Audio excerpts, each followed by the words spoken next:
Welcome to No Question About That. This is the unofficial preview of the Europa League final, United versus Spurs. I'm Ed with Dominic today. How's it going, Dominic? Yeah, good, thank you, Ed. How are you? Doing all right. Nerves hitting. We did try recording this a couple of times already, so we're on to the fourth attempt, I think. Now, take getting in the way. But we have previously said, I don't think it's hyperbole to say this is United's most important game in maybe even decades, because of what it means in the status of the club. So we've had Europa finals before, we've had Champions League finals in the not too distant past, although it is coming up on 15 years since our last final, more than 15 years since our last final in the Champions League. But in the context of the club, short money, really needs to give Ruben Amorim a boost next season. Status of competition, the fact that you're guaranteed at least 65 million from the group stages of the Champions League. United won't make that from the Europa League by winning it. And it's an accelerant to Amorim's project, or a real halt if we're not in Europe at all next season, and possibly even means selling a player, let alone getting in all the players we need. And the wider context of 400 odd people having lost their jobs at the club in the past year, and all of the reset and stuff like that. So it's desperately, desperately important. Important for Spurs as well, for different reasons, I think, but who cares? It's Spurs. It's a good job there's so much to say about this game, because as you said, this is our third time recording, so we can keep saying different things, and there's a lot of kind of... No one will know what we said. There's different strands to it, and we could talk about how bad United and Spurs are. We could talk about how important it is to both of them. To the weird situation that both managers are in going into the game is really interesting for me, and some key injuries as well for both teams. So, there's a lot riding on it, and... as everybody knows, they're two terrible teams, domestically at least. But the winner will justifiably get a Champions League spot, as much as that will boil the whole world's piss.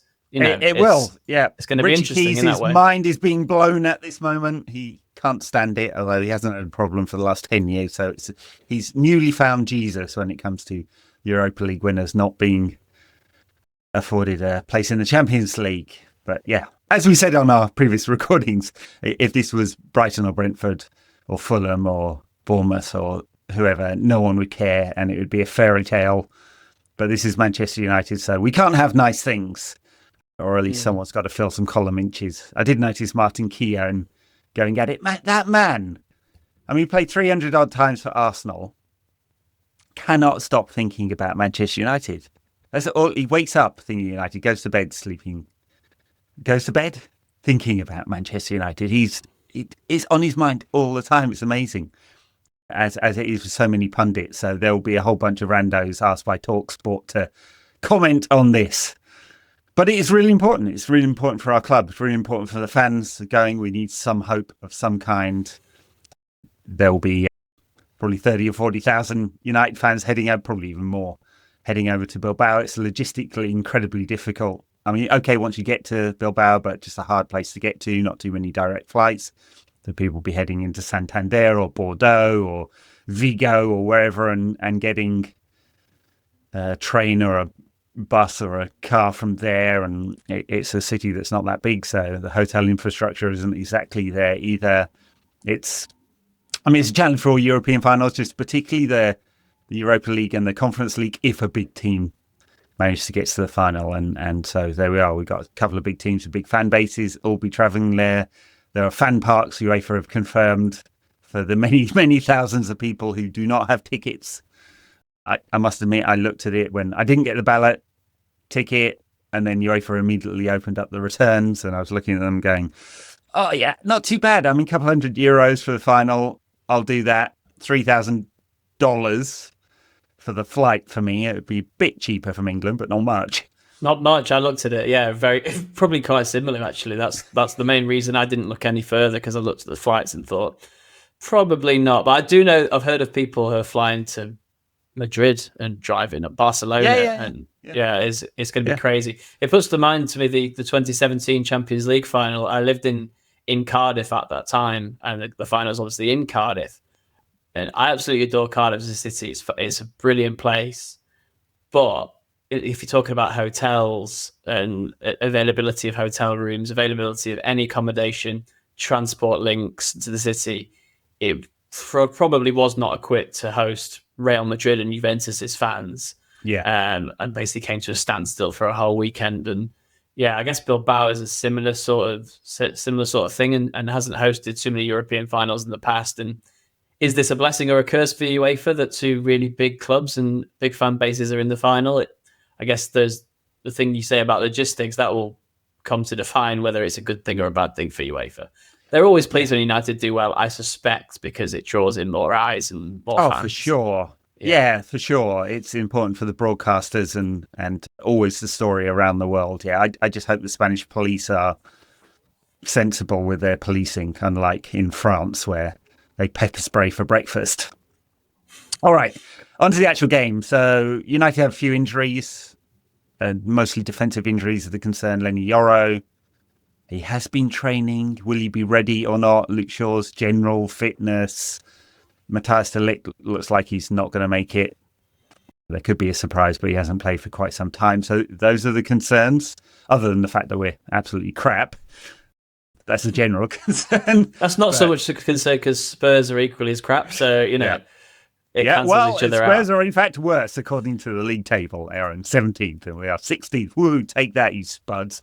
I am frightened to death by the fact they've already beaten us 3 times this season, though. Yeah. I know we there's do a have to put completely those in different context, though. Yeah, there's because context around each other. I mean, Bayern Munich running under 2 in the League Cup and that suicidal first half performance at Old Trafford under Ten Hag, where United literally played without a midfield. Is probably worth mentioning as well. I mean, you mentioned the team news and the injuries, Ed, and you asked on the NQAT hosts WhatsApp group, just to give the listeners and viewers a peek behind the curtain.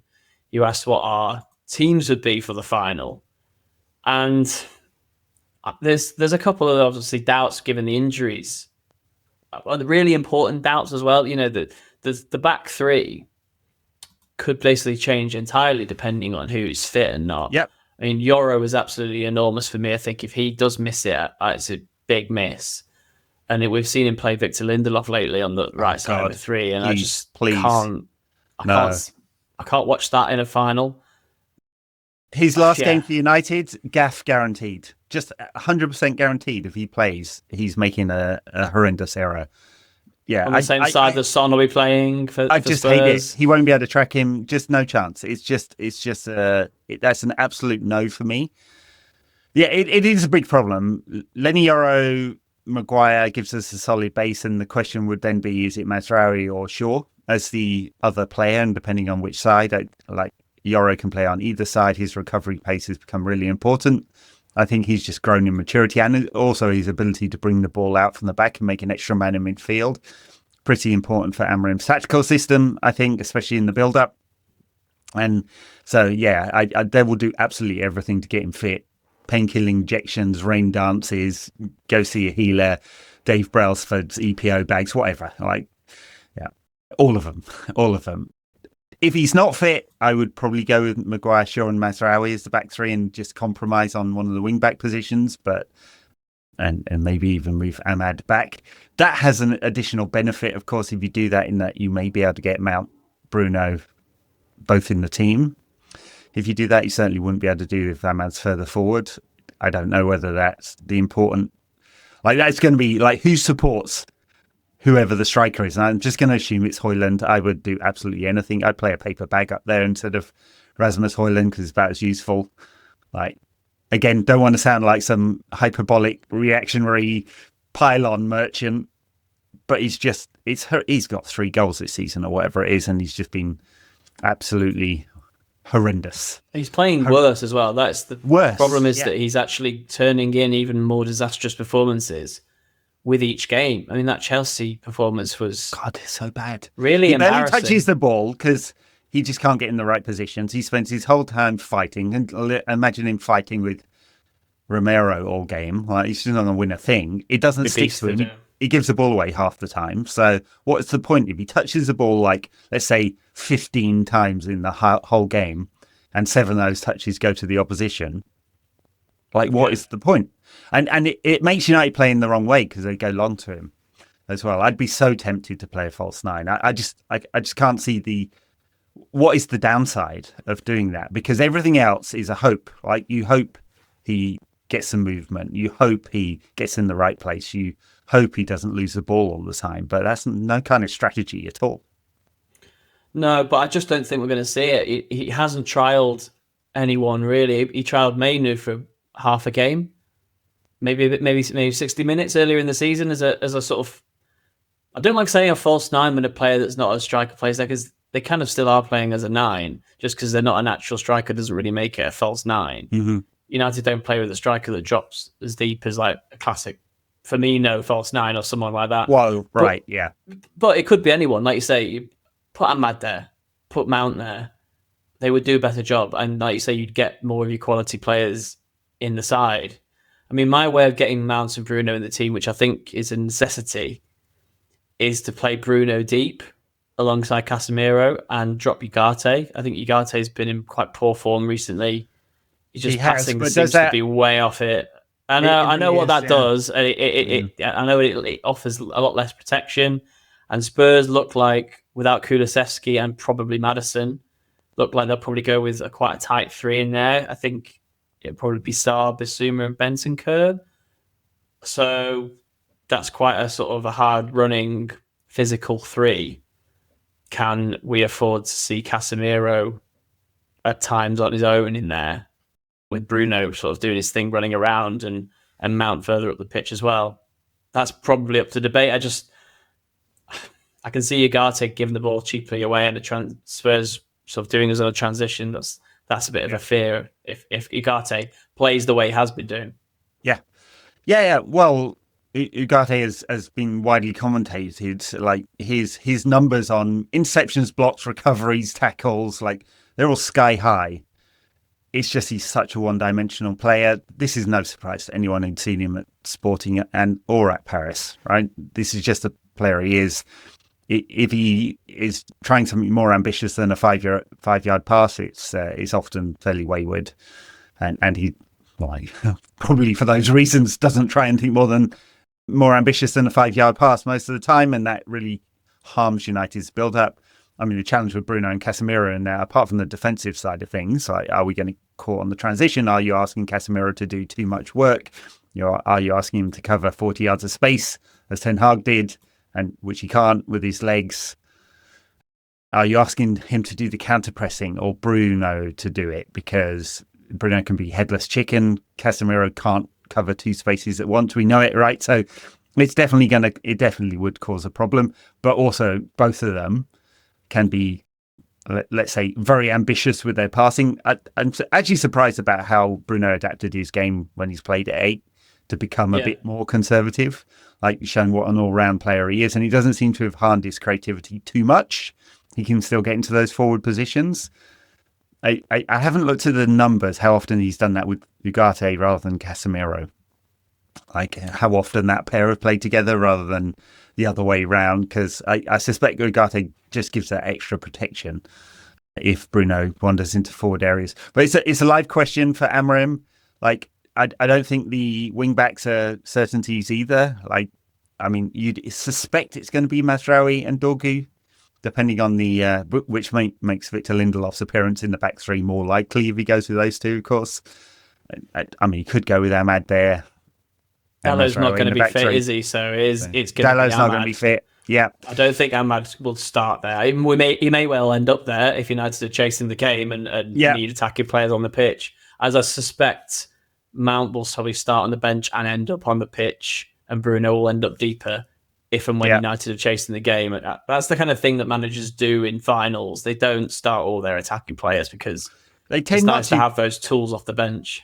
But who are the players that are in form for United? It's Casemiro, Bruno, Mount, Ahmad. I mean, you can say he's in form because he was in form earlier in the season. Mazraoui's been playing well. Yeah, so you want to get as many of those as in-form players as possible, and you want to have balance. Now, United generally do have balance under Amorim. That's generally not been the problem. Like Ten Hag had this tendency to play players out of position all the time. Almost never works, right? So Amorim has not done that, unless we're talking about Bruno playing slightly deeper and the persistence with Hojlund, but he is playing in his position. So, yeah, how conservative or how attacking he goes. I mean, the most conservative version would have Mazraoui and Dorgu in the wing-back positions, Maguire, Lindelof, and another in, in the central three. Bruno, Garnacho, and Hojlund up front. Like, none of them, well, apart from Bruno, can score goals. I mean, for me, that just, like, how do you score? Like, we can't. I mean, over and over again, we've seen with basically that formation, we don't get enough creativity into it if it's not Bruno. Yeah, well, the main goal threats from open play anyway are Ahmad, Mount, and Bruno, really. Yeah. Everyone else, no one else will really get chances in the team apart from that. Yeah. Casemiro. Well, Garnacho will shoot. I mean, we know he's going to shoot. I'm not counting that because I just don't have any confidence that he will finish and actually score it. He'll get in positions, and it's funny we actually haven't mentioned Garnacho up until this point as a potential starter. I almost think it is nailed on. He will be on the bench as that impact player. You know, when the game gets stretched, we know that is his strength. Most of his better performances for United have probably come as a substitute when the game is stretched and there are spaces there. I just don't want to see him come on when United have got too much to do. And if United have offered absolutely nothing for 60 or 70 minutes, then what was the point of Garnacho even being on the bench and then coming on? You know, and the same goes for Mount. I guess if he does start on the bench, I suspect he probably will as well. You don't want them coming on with so much to do. Maguire ending up top. I get be conservative in a final. Yeah. I get you don't want to sort of concede early to a Spurs team who can be quite rampant when they want to be, and they're probably a bit of a confidence side under Postecoglou as well. So yeah, it's a really tricky balance to get. You know that Spurs are going to come at you because that's what they do under Postecoglou. They just go at everyone, you know, to their detriment, and most of the time in the Premier League. So I suspect Spurs will fly out the traps, and United will probably have to weather an early storm. It's just whether the sort of the Amorim system, which has allowed us to control a lot of games in terms of possession, not in terms of chances, but defensively relatively solid and good possession is two things you can guarantee, I guess, is whether that comes back into it, and we could sort of get a stranglehold on the game like we never did against Villarreal. Remember, in those all those years ago, we never really got control of that game. It was a very sort of stop-start game, which United sort of let pass them by, didn't they? Yeah. No, very much, and that felt like a huge missed opportunity, that one. Again, it's a decent side, but not an outstanding side. I'm not sure you could even call Spurs a decent side. They've been a little less chaotic in European football. I mean, it was a bit odd, the game against Bodo Glimt, the second leg where they went long all the time. I guess that was a tactical choice to try and nullify Bodo and also the pitch and all of that and conditions. I mean, it turned out to be a very sensible attacking approach. The other games I'd see them in Europe, they were a little more composed than they have been in the Premier League. In the Premier League, they just concede a lot of stupid goals, right? They play this kind of risky brand of football where they compress everything. And without Maddison, the kind of creative fulcrum of their team, and Kulusevski, who does a lot of the hard running, that's going to be very hard to play that system, I think. I mean, kind of depends. That an awful lot of their best players have spent quite a bit of time out of the team this season for injury. You know, both Romero and Van de Ven at the back have been injured quite a bit this season. Obviously, Kulusevski's now injured. Son's form, although he's played a lot, has dipped. I mean, he's certainly scoring form. It's been Brendan Johnson that's really taken up the kind of scoring mantle. Richarlison's missed almost all the season through injury.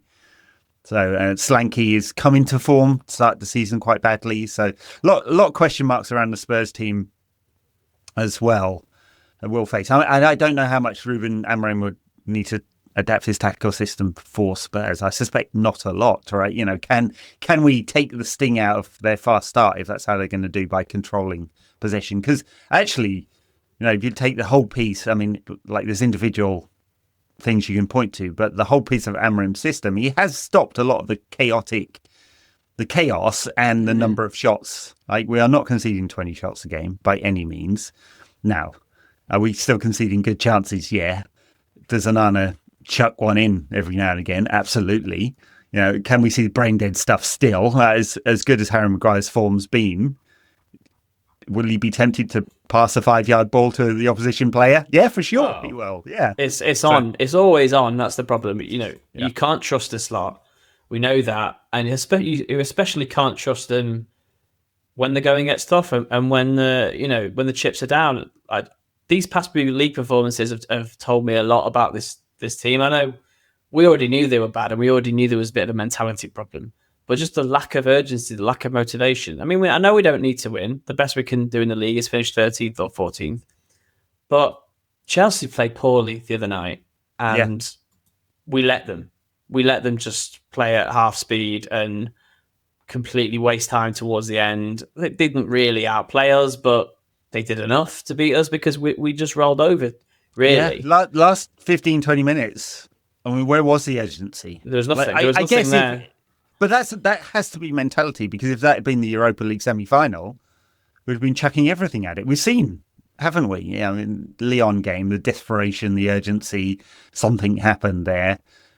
Last 15, 20 minutes of that game against Chelsea was just desperately poor. I mean, did all right, competitive for 60 minutes against, as you say, a Chelsea team that did not put in a very good performance and desperately needed the win as well. But yeah, I mean, you'd really hope there wouldn't be a mentality problem in the final. And if we go behind, there won't be okay, we're done. Heads down. We can't come back, because they have come back in games. Yeah, I guess that's the one thing that gives you hope. I don't want to start this game too conservatively. I am worried about the selection, and I will be looking at that team really closely, going, okay, what does this look like? I want someone who can run behind. So if it's Bruno and Ahmad up front, is there the running without the ball there? I don't know. You'd think it's Hojlund, isn't it? Hojlund or bust. So that's how bust it is. I guess so Garnacho's your man for that if that's what you want to do. But who does Ahmad then have to play wing back, or does Bruno then have to play in the middle? That's the only way that can work. And I think we don't like that balance. The one thing I would do definitely, and I don't think we mentioned him yet, I would start Shaw as the left of the three. I know he's made of glass. You can't rely on his fitness. Blah blah blah. For one game, it doesn't matter. Yeah, he's good for one game and a final as well. He's got experience at big finals. I just trust him far more than those other idiots we've got in our squad, basically. So yeah. I mean, the balance if it was Shaw, Maguire and Mazraoui would be maybe a little off. You wonder whether that's a little powder puff. But then again, can Maguire take hold of Solanke and the two others, the Johnson and Heung-Min Song? There's plenty of pace with Mazraoui and Shaw and Naus and stuff like that. It is the outside to in runs. Will Shaw go to sleep? I'm less worried about Mazraoui there. So yeah, again, the balance there, big issue. That is where I'm assuming it's Son, Brendan Johnson and Solanke that start for Spurs, rather than Richarlison, who's really not played a lot of football this season. But who knows what? So are we saying comes up with? We're saying 7 nailed-on starters for United. If I'm right, I think Onana, Maguire, Mazraoui, Casemiro, Bruno, Dorgu, and Ahmed. Is that what we're saying? And then the other 4, I guess Hojlund's probably a nail-on starter. I think Hojlund's as nailed on as you can get, despite... I would, should never be, but yeah. Anything. I play who's Jorge Vital, the goalkeeper coach. Yeah. I play him up front. I mean, if he was prepared to play him rather than Marcus Rashford. Get me over to Bilbao and I'll play. Yeah. I'll get pushed around by Christian Romero, no problem. Jesus. Yes, something like that. Guaranteed starters, and then who plays in what roles? I mean, are there options for a surprise? Could we see something different, like Dorgu playing at right wing back and someone else coming into the left, Shaw playing on the left wing back? I mean, it would be a risk given his his fitness and just how many minutes he's played to play him in that role with 2 in 1. He has a goal in a European final from that position in the first 2 minutes of it for England. So most definitely he has. Yeah, absolutely. Aidan Heaven didn't do his credentials that well, though, did he? When he came out against Chelsea, he didn't. Yeah, particularly look up to speed, did he? He's unfortunate for him. He's been out for a few weeks. If he hadn't had that injury, we might be talking about him as a potential starter in this final. So lot of composure, but yeah, that was a game back after 2 months out. So yeah, something like that. Can we talk about the managers? Because I mean, the context for the clubs are massive, for the managers too. I mean, I suspect Ange will be sacked whether he wins this or not.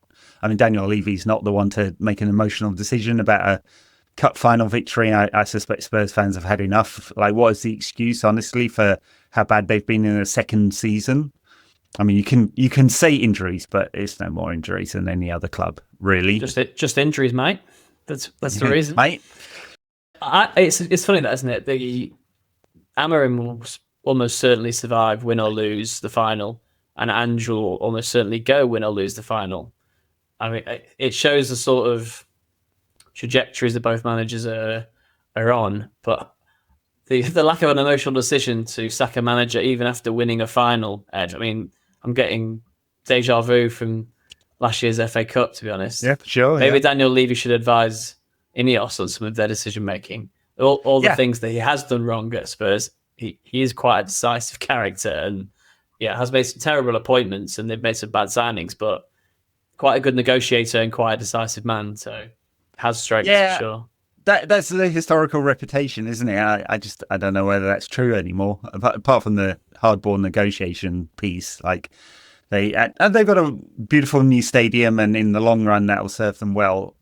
And they finance that at the right time, right? They have not been absolutely hamstrung by that at all, because they've made far more money out the new stadium than they've had to pay in debt repayments. And so, net positive for them, but on the pitch, a lot of bad signings. I mean, they're a lesson to United in terms of the stadium, aren't they? In terms of how to move into one, and like you say, finance it right and get all those things in place to thrive off the back of it, off the pitch. Just, you say, I don't get them on the pitch. I like watching them. I think they play some really entertaining stuff. They're probably one of the best teams for the neutrals in the Premier League, but they're just full of holes. They are like United. They concede the easiest, sloppiest goals, and then I seem to really lack the backbone to come back in games. And they fold very, very easily. They've got some players who you just would not trust to be live, the same way the United do. Players who sort of look the part, but have very little else to them. I think they're a much more physical side than us, though, and that is a concern, because especially United midfield. If it is Basuma and Bentancur, and who would be the third one? Sarr, I think, maybe. Sarr, it is a very physical midfield, and United have struggled against midfields like that. I mean, Newcastle being the obvious one, beat us up a couple of times this season, but maybe that is the reason to start Agate. Maybe that alone, that running, the only one who is going to run. I mean, Agate, I've been thinking in recent weeks that Agate is just Fred. They are just the same. They do the same things. We paid 50 million for both of them. Is Agate an upgrade on Fred? No. It's not clear. Well, Fred was the kind of player you'd start in big games to run around and to match the opponent's physicality. And maybe that's the kind of thing that you need to do with Agate in this one. I would argue that Agate is more limited than Fred. I mean, Fred had it was... How are we back here? Why? Yeah, I know. It was just wildly inconsistent in all phases of his game. So, and I guess Agate is consistent in one phase of his game. But yeah, I mean, look, it's a lesson of the last 10 years of United. Every time we think we're getting rid of some deadwood and upgrading, it's not been an upgrade all over the pitch. So that's just one example of very, very many of those. So for Amorim, look, if We're 16th next season and in another final. I mean, if it's the Champions League final, I guess there may be some mitigation. Yeah, it seems unlikely that we could be 16th in the table and in the Champions League final, but yeah, who knows? European specialist. Yeah, but let's imagine we make a cup final of some sorts and he's 16th. He will go and he probably won't have made it that far. And that is, within the context as well, because if we can't make the changes he wants to make his system work this summer, and I think it's fairly clear by now that we're going to lose 7, 8, 9, 10, maybe 11 players this summer of different types and bring in some others. And if we don't have that money and we can't finance it and we can't make the changes, the chances of him going by November are really, really high, right? Because how do you turn around a team that's just habitually losing? I mean, he's got like a 30% win rate across all competitions, even worse in the Premier League. It's crazy that. But, he can go down in United folklore with this game. People won't care. If honestly, if this is a win, people will remember how disastrous this season's been in the league, but it will be, I hate to sort of use the cliche springboard for a trophy like this, but that is what it is for a club like United and for a manager like Amorim. And if he has that justification and vindication, behind him this summer, going into pre-season with a trophy behind him with Champions League football to draw players. I know he says Champions League football doesn't necessarily draw players, but it does. It does. Mm-hmm. But it's just a vindication that brings and the confidence I think that will come to him and his methods if it happens. So that is why we know it's massive, but that is why it's so big for him. Absolutely, and that develop it's not just next season's Champions League; it's the development path and. All players, I mean, I don't know, not all of them think this deeply about it, but their agents and their people will be advising them on the path. So if there's no Champions League football for United next season, there almost certainly won't be the season after that, right? So you're asking a player to commit 5 years to when will United get back into the top tier competition? It's like, I couldn't tell you what the path would be. And if they're smart, they'll be looking at the manager and going, yeah, he's really vulnerable too. And so we could have someone else who might not like me as much, might play a different system. They'll come into the thinking it will end up being a lot of young players this summer. Yeah, not the Cunha. Well, I mean, Cunha looks like they're doing it. He's braver. He's definitely signing on before the final. He might want to wait until after the weekend. Maybe watch the game, Mateus, and see how it pans out, and then make a decision. See how you feel about it. Yeah. Absolutely, yeah. Look, it's for him. It's critical. We could have a scenario in which he's won a trophy. He gets the players he wants. We're feeling good about the summer. I mean, unfortunately, we've got to play after the Aston Villa game. We go straight off to Hong Kong to play an exhibition game, which is madness. Yeah. Who's playing in that? I mean, I don't actually wait to answer that question, but God, who the hell should be playing in that? Yeah. Bruno does his cruciate and is out all of next season.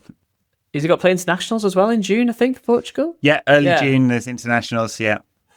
Madness. Yeah, well, at least to get a rest after that and not off to the Club World Cup, which may come in future years. Who knows? But yeah, for Amorim, it's absolutely critical. I'd say the odds on him still being United manager in a year's time, if we lose on Wednesday, are very, very small. I don't think that's just me being negative. I just can't see how you turn the same players around. And that's not really commenting on his coaching. For some reason, without any evidence whatsoever, I suspect he's a good coach. He's not been able to impart his methods on this group of players, but Sporting have just won the league. That's his squad. And he clearly had something about him that he could turn, albeit a very different makeup of player, like a very young squad at Sporting, into champions. So there's something about him. He's charismatic. He has clarity of thought around what he wants. It's not entirely being applied on the pitch, clearly. Like some of that may be on him and how slow he was to adapt to like changing Casemiro's position, for example. Don't have him doing the counter pressing. It took him quite a few games to do something that was fairly obvious. It's taken Yoro's development into a player that's comfortable with striding out into midfield to make that build-up phase work in a better way. Clearly not perfect, clearly. It's critical to him, the team, the club as a whole that we win on Wednesday night, and there'll be a whole bunch of red red flags if we don't. Just tremendously difficult summer, as I think I said to Dan the other day.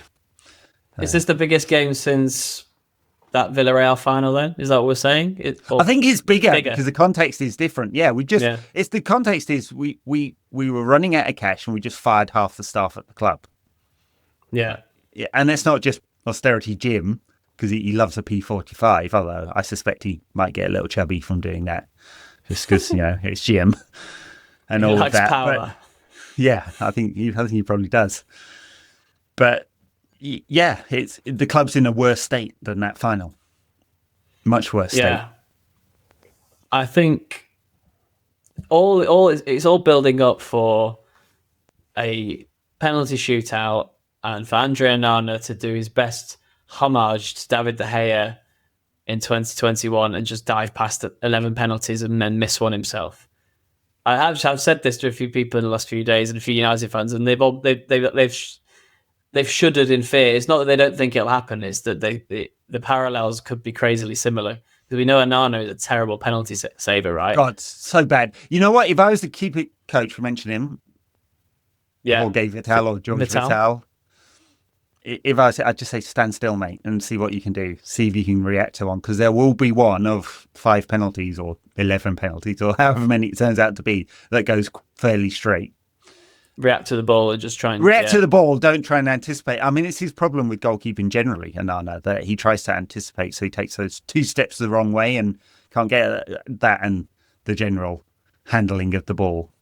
Bit of a problem when you're a goalkeeper, and also his famed passing appears to be just banging it along to Rasmus Hojlund.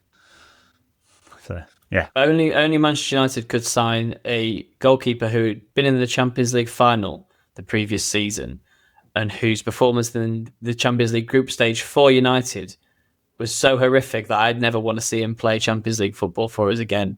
I mean, that's some career arc. I don't understand how that can happen. Yeah, and United thought they'd got a deal by getting him for only the 50 million or whatever it was. They thought they'd done Inter over. Turns out Inter got Jan Sommer and an upgrade. Yep, and they're in the Champions League final again. And it turns out it wasn't just down to Andre Onana that they got there. So there you go. Well, yes, another team that plays 3 at the back. I mean, not quite 3-4-3, slightly different formation. So I don't think the analogies are perfect there. But yeah, I personally don't think 3 at the back is the problem with United at the moment. The system and the way we're trying to do the attacking and the defensive phase of the play may be a problem, and the players, but not necessarily system. But yeah, God, the parallels with that final, that final still haunts me. It genuinely it haunts me too, because United absolutely should have won. And I mean, it's just like, what would have happened to Ollie if we had won that? Would he have been given more time? Would we have desperately gone out and signed Ronaldo? Would we have, like, all of these things that could have happened? I think that everyone wanted to see Ollie win the trophy, didn't they? It's a sort of justification for his tenure, but we'd finished second. We'd finished in the top 4 in 2 consecutive seasons.